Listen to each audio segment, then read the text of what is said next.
Salamat pala sa kanina, sinuportahan mo ako. Okay lang.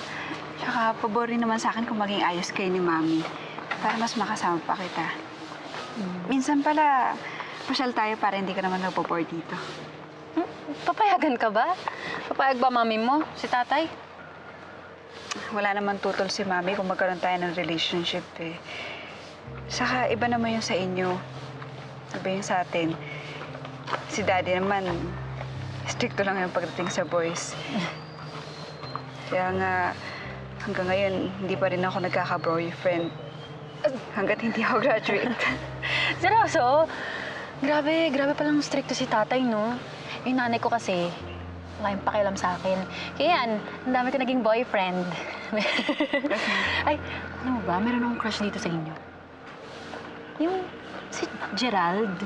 Tapos nakita ko din kasi siya kagabi. Tapos ano? Hindi? Hindi, wala yun. Saka na lang yun. Ay, di ba magkaibigan kayo? Single pa ba siya? Ha? Alam ko meron na siyang girlfriend eh. Ay, sayang naman. Pero di bale, di ba nga sabi nila, mas madaling hulihin ang manok kapag nakatali. Seryoso ka? Kahit may girlfriend na yung tao, gusto mo pa rin? Ano ko ba? Girlfriend lang naman yun, no? Pwede ko pa yun agawin. Kaya sige na, kahit isang beses lang, oh. Set up mo naman kami. Nako, Lucille, may hirap yung hinihingi mo. At saka ayoko makagulo. Ikaw ba kung ikaw yung nasa lugar ng girlfriend, anong mararamdaman mo?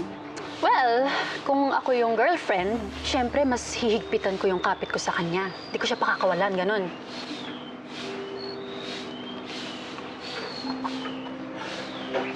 Pero sige, hindi na kita kukulitan kay Gerald. Baka mamaya mag-away pa kayo magkaibigan dahil sa akin eh.